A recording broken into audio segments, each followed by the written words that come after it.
Catholic Media Network and kapisanan ng mga broadcaster ng Pilipinas. Philippine Standard Time, 8:31. Ronda Veritas Report. Ang report galing kay Ronda Veritas Nolan Ariola Camin.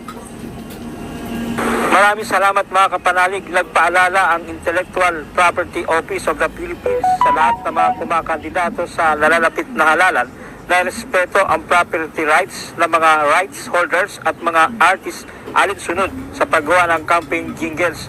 Ito'y matapos na lumagda ng kasunduan ang Commission on Election at ang Intellectual Property of the Philippines para maipatupad ang nakasaad sa Intellectual Property Code of 1997. Ayon kay COMELEC Chairman George Garcia, maaaring madiskwalipika ang isang kandidatong nagnakaw ng kanta na walang pahintulot ng artista o singer.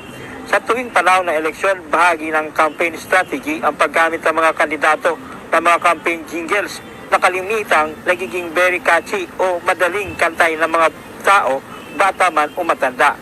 Malaki ang ambag ng campaign jingle para maging sikat ang isang kandidato.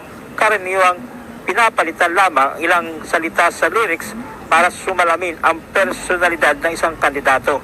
Paalala ni Director General Roel Barba na dapat humingi ng permiso ang mga kandidato sa mga artist o singer bago nila gamitin bilang campaign jingle, slogan o merchandise item para buuin ang kanilang political brand. Nakalagay dito sa agreement na to na pagtutulungan namin ng COMELEC na talagang lahat ng mga kandidato sumunod sa batas natin na under the IP code, no?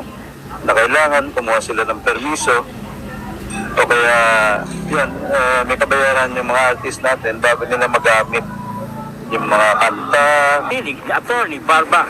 Mga kapanalig, ang lagiang dalangin at paalala ng simbang Katolika ay maging maayos ang mga ipinatutupad na patakaran o batas ninuman at saan man. Para sa Veritas 846, ang radyo ng simbahan, ako ang inyong kapanalig, Nolan Ariola, sumainyo ang katotohanan.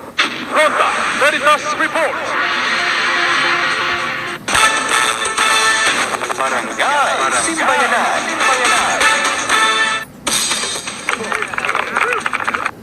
Alright, tayo po ay nagbabalik sa ating programa ngayong umagang ito sa ating Barangay Simbayanan.